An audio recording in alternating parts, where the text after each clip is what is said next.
मेरी चच्ची की उम्र 35 साल के लगभग थी, लेकिन वो लगती ऐसी थी जैसे कोई 21 साल की कंवारी लड़की हो। चच्ची की मॉडर्न ड्रेसिंग देखकर मैं अक्सर दंग रह जाया करता था। एक रोज जब आधी रात को मेरी आंख खुली तो चच्ची के कमरे में सिसकियों की आवाजें गूंज रही थी।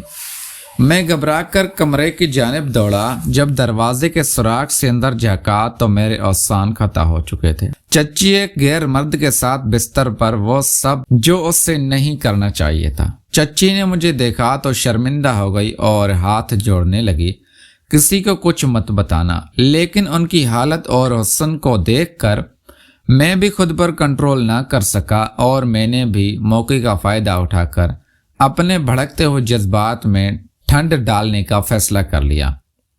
पहले मैंने उस आदमी को घर से निकाला और फिर सारी रात जी भर के चच्ची के साथ बड़े जोश से मैं अक्सर चच्ची के जरूरत का सामान उनके घर पहुंचाने जाता था। पहले तो हफ्ता डेढ़ के लिए ही काम के सिलसिले में बाहर जाते थे, लेकिन इस बार चचा ने मुझे अपने पास बुलाया और कहने लगा, बेटा मैं 3 महीने के लिए दुबई जा रहा हूँ। हमारी कंपनी को एक नया कॉन्ट्रैक्ट मिला है, इसी सिलसिले में मुझे वहां पर जाना है। लेकिन मैं अपने इतने दिनों के लिए अपनी जवान बेटी और बीवी को अकेला नहीं छोड़ सकता। तुम वैसे भी मेरे बेटी के मंगेतर हो, इसीलिए मैं चाहता हूं कि तुम कुछ दिनों के लिए मेरे घर शिफ्ट हो जाओ। मेरी बीवी और बेटी का ख्याल रखो और उनकी हिफाजत करो ताकि मुझे पीछे से किसी चीज की टेंशन ना हो। मेरी बेटी तो सारा दिन यूनिवर्सिटी में होती है, शाम को ही वापस आती है। ऐसे में अगर तुम्हारी चच्ची को किसी चीज की जरूरत हो तो वो बेचारी क्या करे। पहले तो मैं कुछ दिनों के लिए ही जाता था तो मुझे पीछे से इतनी फिक्र नहीं होती थी और पीछे से सब कुछ संभाल लेते थे। लेकिन इस बार मैं 3 महीने के लिए जा रहा हूँ। 3 महीने का एक बहुत लंबा अरसा होता है। इतने अरसे के लिए जवान बेटी और बीवी को घर पर अकेला छोड़कर जाना मुझे मुनासिब नहीं लग रहा। चचा काफी परेशान लग रहे थे। मैंने चचा की परेशानी देखी तो कहा, चचा आप बिल्कुल फिक्र ना करें, मैं सब कुछ संभाल लूंगा। आपकी इज्जत मेरी भी इज्जत है। मैंने दिल से ये बात की थी क्योंकि चचा ने मेरे लिए बहुत कुछ किया था। वालिदैन की डेथ के बाद मेरे लिए सब कुछ वही था। लेकिन मैं नहीं जानता था कि चचा के घर चंद दिन रातें गुजारने के बाद मैं उनके एहसानों को अपने पैरों तले रौंद दूंगा और उनकी इज्जत के साथ ही खेलने लगूंगा। चचा की मौजूदगी में ही मैंने अपना सामान उनके घर शिफ्ट किया।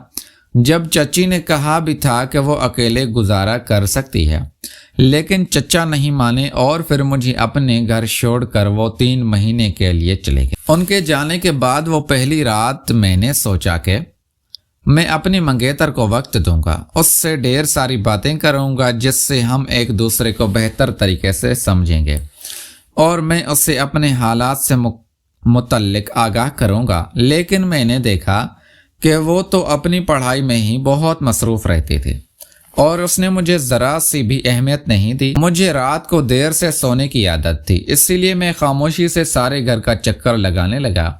चचा का घर बहुत बड़ा था और उसमें 2 पोर्शन थे। यूं ही घूमते घूमते मैं ऊपर वाले पोर्शन पर पहुंच गया जो अक्सर बंद रहता था। लेकिन ये देखकर मैं हैरान हो गया कि ऊपर वाले पोर्शन के एक कमरे की लाइट चल रही थी और जैसे ही मैंने इस कमरे के करीब पहुंचा तो दरवाजे के करीब से मुझे अंदर का मंजर दिखाई देने लगा। मेरी चच्ची ने सुर्ख नाइटी पहनी हुई थी, वो पूरी तरह तैयार हो रही थी। वो किसी हुस्ने मलका से कम नहीं लग रही थी। पहली बार मैंने चच्ची को इस हालत में देखा था, लेकिन अब मुझे एहसास हो रहा था कि मेरी चच्ची एक जवान औरत है। वो तो अपनी बेटी से भी ज्यादा जवान और हसीन लगती थी। मैंने सर से पांव तक चच्ची को देखा तो मेरा हिचकिचाने लगा, लेकिन फिर अगले ही मंजर ने मेरे होश उड़ा दिए क्योंकि चच्ची किसी और के बाहों में थी। वो किसी और के साथ और उस शख्स ने चच्ची को अपनी बाहों में। उस मंजर ने तो जैसे मेरे कदमों तले से जमीन ही निकाल दी। मुझे यकीन नहीं आ रहा था कि चचा के पीछे मेरी चच्ची किसी मर्द के साथ होंगी। मैंने खामोशी से सारे दिल फरेब मंजर को अपने फोन में रिकॉर्ड कर लिया और फिर जब सुबह के वक्त चच्ची उस कमरे से बाहर निकली तो मैंने मुस्कुराकर उन्हें देखा। मुझे देखते ही उनके होश उड़ वो झिझकते हुए बोली, तुम यहाँ क्या कर रहे हो? मैंने अपने फोन की स्क्रीन पर रिकॉर्डिंग शुदा मुनाज़र उनके सामने अया किए तो चच्ची के पसीने छूट पड़े। चच्ची बहुत सहम चुकी थी। खौफ के मारे वो मुझे कुछ ना बोल सके। मैंने भी बेखौफ होकर उनके करीब हुआ और चच्ची से कहा, अच्छा मुझे अब समझ आई है कि आप किसके लिए मुझे अपने घर नहीं रखना चाहती थी। आपका मुझे यहाँ रखना इसलिए मुश्किल लग रहा था क्योंकि मेरी मौजूदगी में आप आसानी से अपनी रातों को हसीन नहीं बना सकती। तो बहुत ही मनफी किरदार की मालिक निकली। मेरे चचा ने आपको इज्जत और एहतराम से इस घर में जगह दी थी, मगर आपने बदले में क्या किया? इस मेरे चचा की पीठ पर छुरा घूम दिया। मेरी बात सुनकर चच्ची अपने खूबसूरत चेहरे पर आंसू छोड़ते हुए मुझे कहने लगी, तुम कुछ नहीं जानते, इसलिए प्लीज ऐसी बातें नहीं करो। तुम्हें क्या मालूम कि एक नौजवान औरत कितनी जरूरत होती हैं। दौलत के अलावा भी औरत को कुछ दरकार होता है जिससे औरत को तस्कीन मिलती है और राहत मिलती है। प्यारे दोस्तों, अगर आपको हमारी कहानी पसंद आई है तो कहानी बहुत छोटी सी थी।